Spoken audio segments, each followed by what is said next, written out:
Selamat bergabung di sesi Virtual Learning Festival ketiga.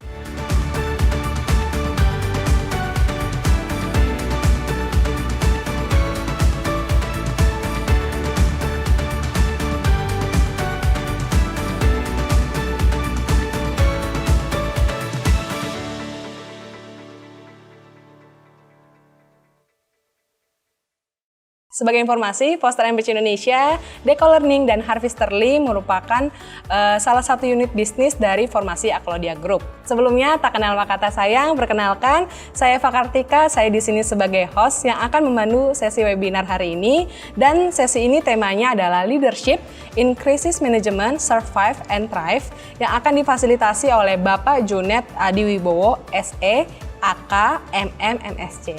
Oke Pak Junet, kepada Pak Junet, waktu dan tempat Eva persilahkan ya Pak. Silahkan Pak. Baik, terima kasih Mbak Eva. Sebelumnya saya ucapkan selamat datang kepada teman-teman sekalian. Jadi tema kita hari ini sebetulnya adalah Leading in Crisis from Survival to Strategic Pivot. Jadi istilahnya kita tahun 2020 kita mungkin levelnya udah pada tiarap semua, bisnis tiarap, ekonomi tiarap, bahkan cara sosial ekonomi, sosiologi, psikologi masyarakat juga semuanya pada turun semua. Jadi semuanya ini udah survive aja dulu seperti itu. Tapi ternyata kan nggak bisa berlangsung karena ini sudah berlangsung hampir 1 tahun. Nah, akibatnya yang terjadi adalah ini kita harus bergerak. Nah, bagaimana sebetulnya bergeraknya seperti itu?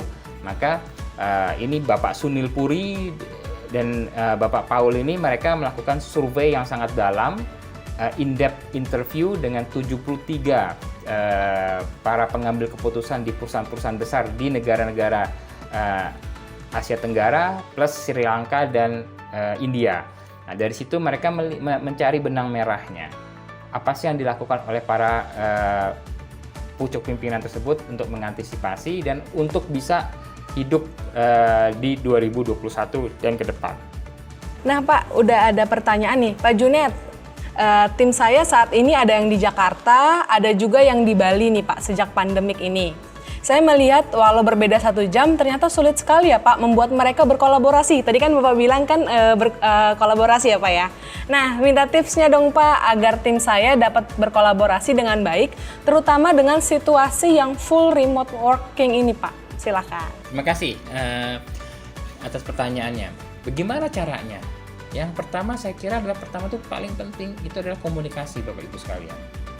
Jadi tadi ada di bagian ketika melakukan trias, ketika melakukan itu kita harus melakukan open communication bahwa kita harus tetap bilang bahwa yang pertama ini yang kita lakukan adalah untuk kepentingan bersama. Jadi kita nggak boleh egois, kita nggak boleh seenaknya sendiri. Yang kedua kita tetap harus menekankan bahwa kita ini masih beruntung punya pekerjaan. Dan itu yang sering sekali teman-teman saya dikatakan oleh teman saya bahwa kita masih untung punya pekerjaan. Meskipun ada yang gajinya dipotong, ada yang istilahnya benar-benar di-cut seperti itu. Nah, tapi kita masih beruntung punya pekerjaan. Dan justru dalam kondisi seperti ini kita harus, itu salah satu bersyukurnya. Tapi yang buat saya yang penting adalah komunikasi.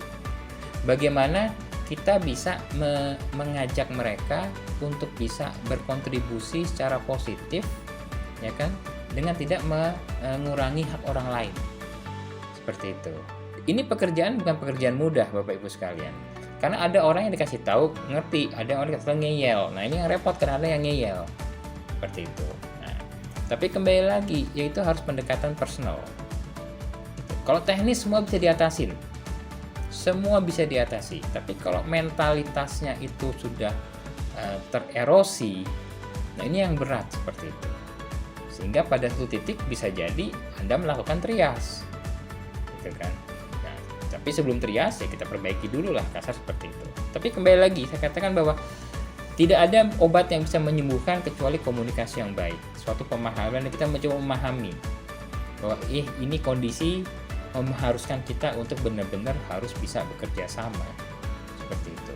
Masalah 1 jam itu memang pengaruh, tapi sebetulnya buat saya masih 1 jam masih oke lah, kita masih bisa antisipasi seperti itu, ya kan? Kan kita cuma tinggal ngatur aja mau ngikutin jam yang mana lah, seperti apalagi ini sekarang kerjanya kan remote seperti itu. Nah, tapi memang kembali lagi saya katakan ini masalah mental. Jadi itu yang harus ditekankan kepada rekan-rekan kerja kita, bahwa kita ini memang kondisi seperti ini tidak memungkinkan bagi kita juga untuk kita harus dewasa seperti itu. Jadi jangan sampai akhirnya kita mengorbankan kepentingan yang lebih besar untuk kepentingan pribadi. Saya kira itu Mbak Eva. Jadi kembali lagi kuncinya itu adalah komunikasi. Dan komunikasi yang baik itu adalah komunikasi yang ada stick and carrot-nya, ada reward and punishment-nya. Seperti itu. Oke, thank you Pak Junet.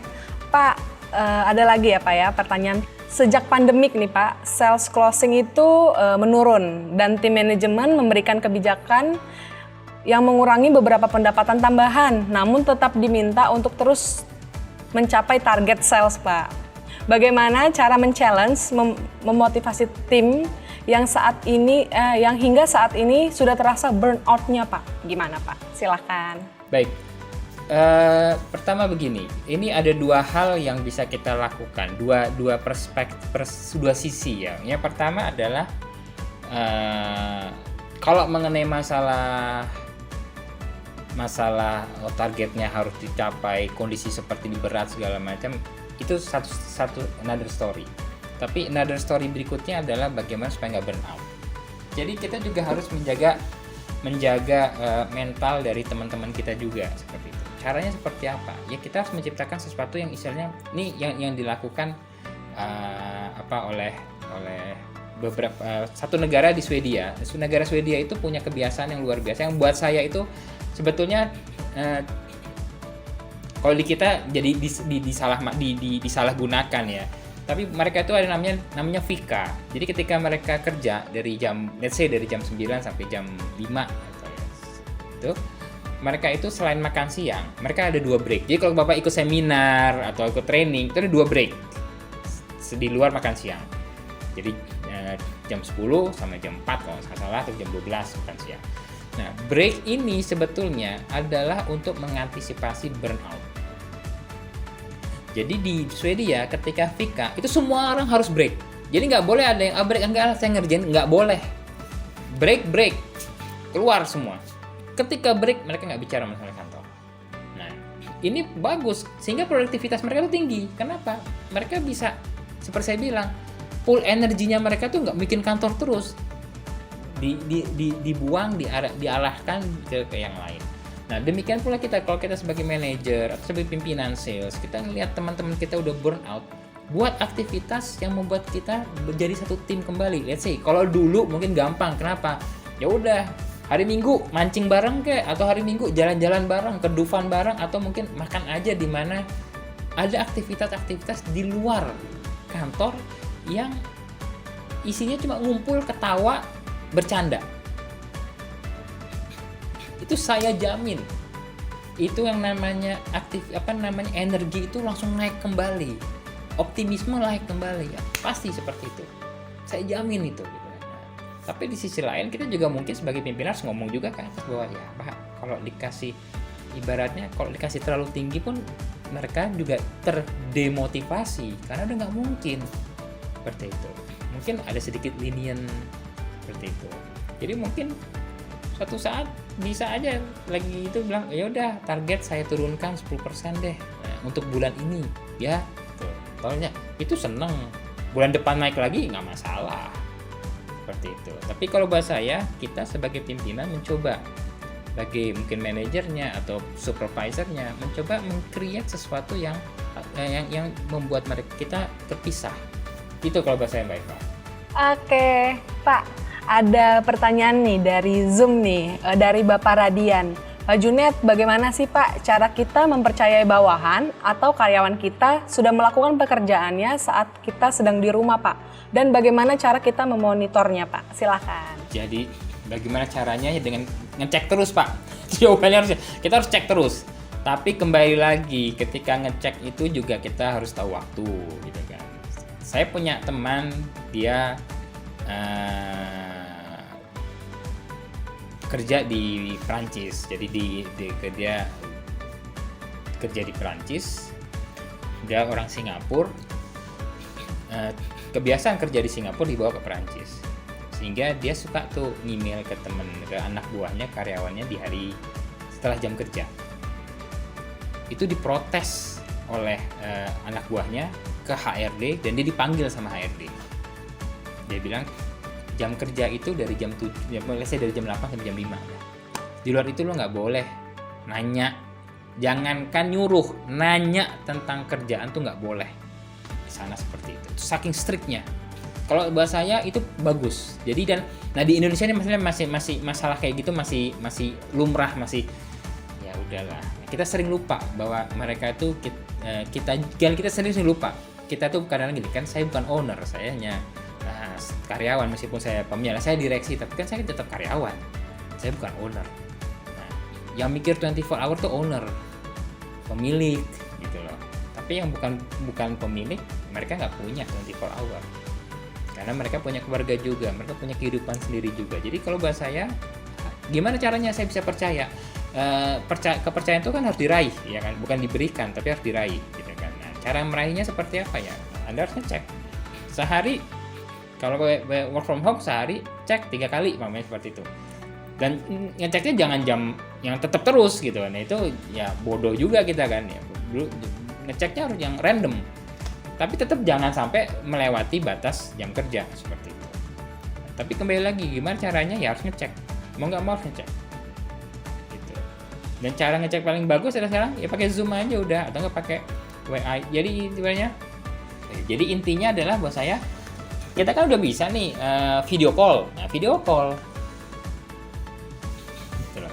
Jadi kita harus memberikan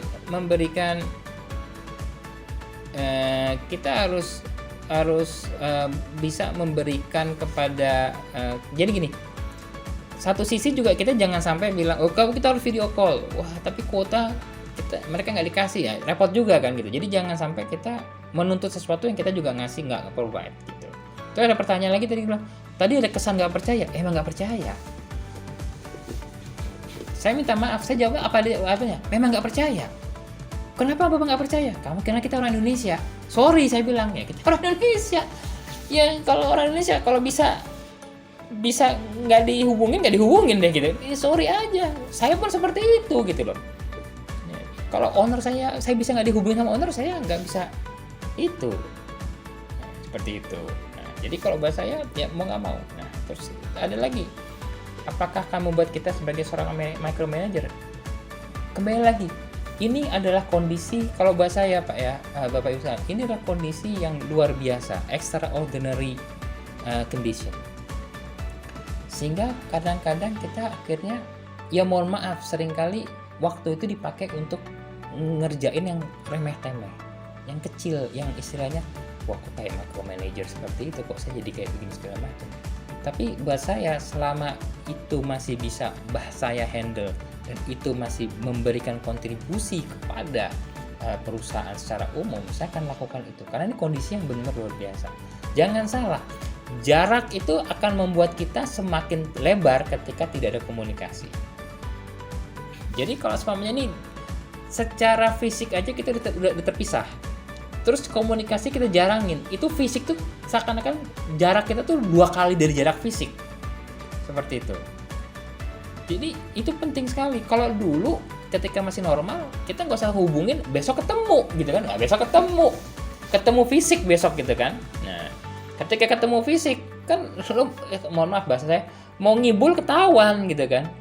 Kan fisik soalnya kelihatan, gaya tubuh kelihatan. Tapi kalau udah di depan, sekarang kayak seperti ini, kalau saya mungkin saya tangannya di bawah, Bapak Ibu mungkin nggak tahu kalau saya lagi ngetik atau lagi apa, kan nggak tahu, sambil ngomong begini saya sambil jawab, kita nggak tahu kan Pak. Nah seperti itu. Jadi memang mau nggak mau komunikasi di era seperti ini, komunikasi itu penting sekali. Jadi kembali lagi Bapak Ibu sekalian, pandemi ini membuat kita bekerja lebih keras, itu pasti. Yang di atas bekerja lebih keras daripada sebelumnya, yang di bawah bekerja lebih ringan daripada sebelumnya. Itu mau nggak mau kita harus akui. Seperti itu. Oke, terima kasih Pak Junet sudah memberikan materi yang sangat luar biasa nih. Semoga bermanfaat ya bagi Bapak Ibu yang menyaksikan dan mungkin mendengarkan di Facebook dan YouTube channel Foster & Pitch Indonesia. Oke, kalau gitu sudah selesai nih di sesi hari ini. Eva mengucapkan terima kasih kepada Bapak Ibu semua yang sudah berpartisipasi dalam webinar ini. Semoga materinya dapat bermanfaat dan sehat selalu Bapak Ibu semuanya. Mohon maaf bila ada kekurangan. Selamat siang Bapak Ibu semua, sehat-sehat.